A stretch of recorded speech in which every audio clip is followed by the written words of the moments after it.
Түп районунун тургуну Асан Мамбетов Ысык көлдү өнүктүрүү фондусунан 1 миллион сом алып жыгач иштеткен кичи ишкана ачты. Бүгүнкү күндө ишкердин ишканасында 4 жаран жумуш орундары менен камсыз болушкан. Азыр алар таза жыгачтан эшик терезе тепкичтерди даярдашат. Ишкер сырьену Бишкектен алат. Көбүнчө азыр немеге болуп атат?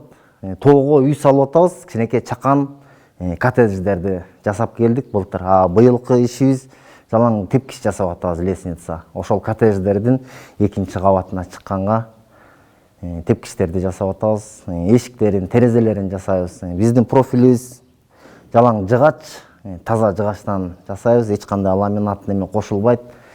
Алардын дагы краскалары дагы ушундай бир натуральный майлар менен иштешет экен азыр. Эми Күрмөнтү айылында кызыл кирпич чыгарылып баштайт. Ишкана айылдын үстүндө тоонун боорунда жайгашты. Бул жактын ээси Темирбек Абдыраев Ысык көлдү өнүктүрүү фондусунан 7,5 миллион сом алып кирпич чыгарган завод ачты. Жакында кирпичтер бул жерден 10 сомдон чыгарылып баштайт. 7,5 миллион сомго погрузчик сатып алдык, фронтальный. И ушул заводтун шаймандарын алдык. Анан кийин дагы бу чубалгыларды трансформатор алдык. Өзүмдүн балдарым ошол тыш жеринде иштеп жүргөндүктөн ошолордун жардамы менен курулуш иштерин жасап жатабыз. Азыр ушул маалда 10 адам иштеп жатат.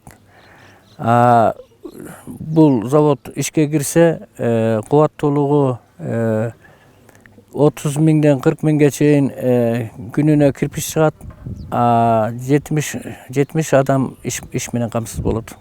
Ысык көлдү өнүктүрүү фондусу Ысык көл элинин ишкерлерин колдоону уланта берет. Быйыл дагы бир канча долбоорлор кабыл алынып жактырылууда. Ал эми аларды тиешелүү комиссиялар тыкыр көзөмөлдөп жатышат. Жазгүл Сатаева, Алтынбек Исаев, Мадина Абакирова, Ысык көл маалымат кызмат үчүн.